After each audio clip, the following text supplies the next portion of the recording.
नमस्ते बच्चों। आज हम संस्कृत के उपसर्ग के बारे में पढ़ेंगे।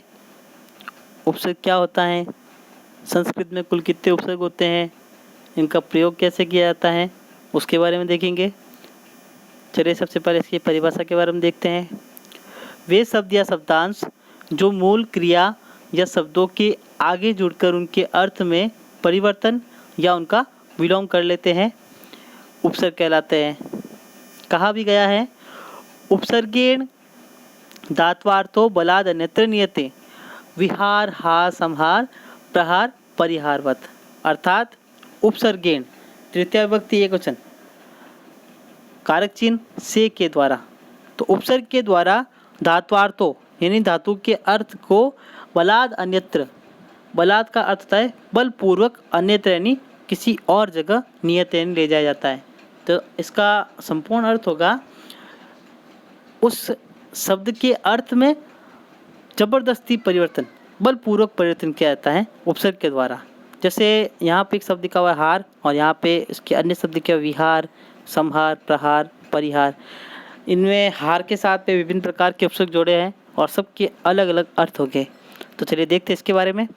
उदाहरण के रूप में देखें तो संस्कृत में री क्रिया जिसका अर्थ है हरण करना या चुराना, इस अर्थ में ये प्रयुक्त होती है। री धातु में घई प्रत्यय जोड़कर हार शब्द बनता है। भिन्न उपसर्गों के प्रयोग से इसके अनेक अर्थ बनते हैं। जैसे देखिए सबसे पहले शब्द हमारे पास में है, री के साथ में हमने उपसर्ग जोड़ा प्र, तो शब्द बना प्रहार जिसका अर्थ है चोट या आघात। फिर हमने री के साथ में वी उपसर्ग जोड़ा जिसका अर्थ है विहार और हिंदी अर्थ इसका है भ्रमण करना। फिर हमने री के साथ में सम उपसर्ग जोड़ा तो शब्द बना संहार जिसका अर्थ है विनाश। और फिर हमने री के साथ में परि उपसर्ग जोड़ा तो शब्द बना परिहार जिसका अर्थ है निराकरण या बचाव। बच्चों संस्कृत में कुल 22 उपसर्ग होते हैं जो इस प्रकार है। देखिए प्र, परा, अप, सम, अनु, अव, निस, निर, दुस, दुर, वी, आ, नि, अधि, अपि, अति, सु, उत, अभि, प्रति, परि और उप। अब देखिए संस्कृत के उपसर्ग, उनका अर्थ और उनका प्रयोग। सबसे पहले हमारे सामने है प्र उपसर्ग जिसका अर्थ है प्रकर्ष, उत्तम या अधिक। देखिए प्रधन भवति प्रभवति जिसका अर्थ होगा समर्थ या बहना। भवति का अर्थ है होता है, लेकिन जब इसके साथ में हमने प्र उपसर्ग जोड़ा तब इसका अर्थ हो गया बहता है या बहना या समर्थ। तो देखिए अर्थ में बिल्कुल परिवर्तित हो चुका है। उसी प्रकार से प्रधन आचार्य, वैसे आचार्य का अर्थ अध्यापक होता है, लेकिन जब प्र उपसर्ग जोड़ा तो प्राचार्य शब्द यानी प्रधान अध्यापक, प्रधानाध्यापक। दूसरा देखिए परा जिसका अर्थ है विरुद्ध या तिरस्कार। देखिए इसके बारे में शब्द है पराधन भवति जिसका अर्थ बनेगा पराभवति और इसका हिंदी अर्थ है तिरस्कार करता है। उसी प्रकार से पराधन जयते शब्द बनेगा पराजयते और इसका हिंदी अर्थ है पराजित होता है। अब यहाँ पे देखिए आप, जयते का अर्थ है विजय प्राप्त करता है या जिसकी जय होती है, लेकिन जब इसके साथ परा उपसर्ग जोड़ा तो इसका बिल्कुल विलोम हो गया यानी पराजित, विजय का उल्टा हो गया। तीसरा देखिए अप जिसका अर्थ है विपरीत, पश्चात, दूर, अनुचित या हीन। अब देखिए अवदनयति अपनयति जिसका अर्थ है दूर करता है, अपहरति अपहरति जिसका अर्थ है अपहरण करता है, सम जिसका अर्थ है समीप, मिलकर, अत्यंत, अच्छा या नाश। देखिए सम के साथ में हरति जुड़ा तो शब्द बना समहरति जिसका अर्थ है संहार करता है। उसी प्रकार से सम के साथ में गच्छति जोड़ा तो संगच्छति बना जिसका अर्थ है साथ जाता है। फिर सम के साथ में भवति जोड़ा तो शब्द बना संभवति जिसका अर्थ है संभव है। पांचवा हमारे पास में है अनु। अनु का अर्थ है पीछे, समान, अनुसार, अनुनय और विनय करना। देखिए अनुधन चरती शब्द बना अनुचरती, जिसका अर्थ है पीछे चलता है। अनुकरोति, जिसका अर्थ है अनुकरोति, और हिंदी अर्थ है इसका अनुकरण करता है। छठा उपसर्ग हमारे पास है अव, जिसका अर्थ है नीचे या न्यून। शब्द देखिए, अवतरती, जिसका हिंदी अर्थ होगा नीचे उतरता है या अवतार लेता है। अवनमति, जिसका अर्थ है झुकता है यानी नीचे झुकता है। अवगच्छति, जिसका अर्थ है समझता है। सातवां उपसर्ग हमारे पास है निस। बच्चों, कुछ संस्कृत में ऐसे उपसर्ग हैं जो मूल रूप से इनके पीछे विसर्ग लगा हुआ है, और फिर विसर्ग के बाद में आने वाले शब्दों को, चाहे वो क्रिया शब्द हो या सर्वनाम शब्द हो, उनको देखते हुए विसर्ग में विसर्ग संधि के अनुसार विभिन्न प्रकार के परिवर्तन कर कर नए उपसर्ग बनाए गए हैं। तो यहाँ पे जो सातवां उपसर्ग है निस, वो मूल रूप से निहि शब्द है, पीछे विसर्ग है, और इसके बाद आने वाले शब्दों के अनुसार विसर्ग में परिवर्तन करके इसे निस बना दिया गया है। तो चलो देखो, निस का अर्थ है निषेध, बिना, शून्य, विपरीत और रहित। अब निस के साथ में कलंक शब्द जोड़ने से शब्द बना निष्कलंक, जिसका अर्थ है कलंक से रहित। निष्पाप, जिसका अर्थ है पाप से रहित।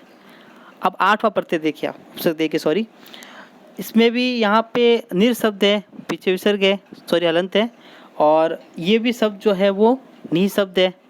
यहाँ पे जिस प्रकार से सातवें में निस में विसर्ग का स बनाया गया था, यहाँ पे विसर्ग का र बनाया गया है आठवें में, वो उसके आगे आने वाले शब्दों के अनुसार और विसर्ग संधि के अनुसार बनाया गया है। तो चलो देखो निर के बारे में। निर का अर्थ है शून्य, रहित, मुक्त या बाहर।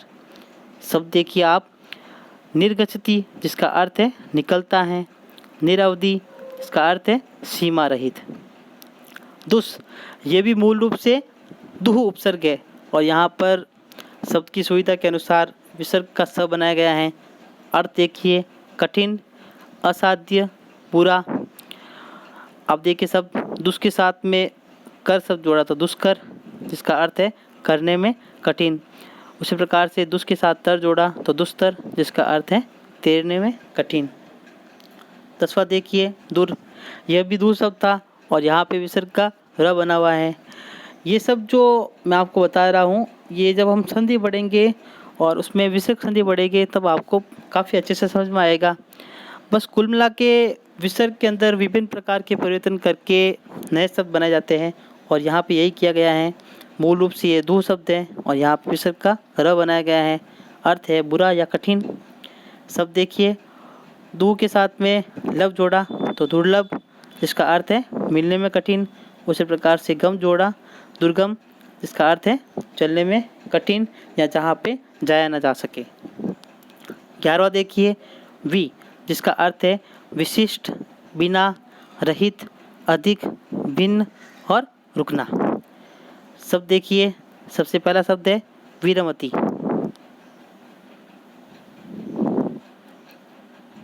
वीरमती का अर्थ है रुकता है। फिर विदनहरती, विहरती, जिसका अर्थ है विहार करता है। वितरती, जिसका अर्थ है बाढ़ता है। 12वां है आंग। ये जो आ के बाद में लिखा हुआ है, ये क वर्ग का 5वां वर्ण यानी अंतिम वर्ण है क वर्ग का, जिसको हम अंग पढ़ते हैं। ये आड़ नहीं है, आंग है, इसको आंग पढ़ेंगे। और मूल रूप से ये आ उपसर्ग है।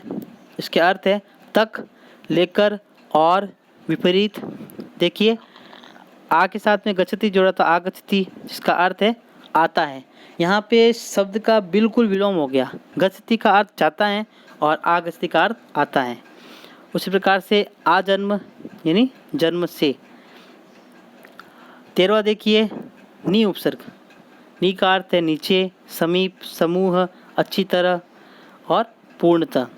देखिए निकट, जिसका अर्थ है समीप। नी पतति, जिसका अर्थ है नीचे गिरता है। 14वां उपसर्ग देखिए अधि। अधि का अर्थ है बड़ा, ऊपर या प्रधान। शब्द देखिए, अधि धन अक्ष शब्द बना अध्यक्ष, जिसका अर्थ होता है प्रधान। अधि धन गच्छति अधिगच्छति, और इसका अर्थ है समझता है। 15वां उपसर्ग देखिए, अति, जिसका अर्थ है अधिक या अतिशय। शब्द बने से देखिए, अति के साथ वृष्टि जोड़ा तो अतिवृष्टि, जिसका अर्थ है अधिक वर्षा। अति आवश्यकम शब्द बना अत्यावश्यकम, जिसका अर्थ है अधिक आवश्यक। 16वां है अपि। अपि एक अव्यय शब्द भी है और साथ में उपसर्ग शब्द भी है। वैसे अपि का अर्थ है भी, और ये एक उपसर्ग के रूप में प्रयुक्त होता है, जिसका अर्थ है निकट, ढकना या प्रश्न। अब अंतिम में देखिए आप प्रश्न, यहाँ पे उदाहरण दे रखा है अपि नाम। हम इन दोनों का यदि अलग करेंगे तब तो इसका अर्थ निकलेगा भी और नाम, लेकिन जब इसको साथ में लिखा गया है तो यह अपि नाम का अर्थ हो गया कि इनका नाम क्या है। यहाँ पे ये प्रश्न पूछा जाएगा।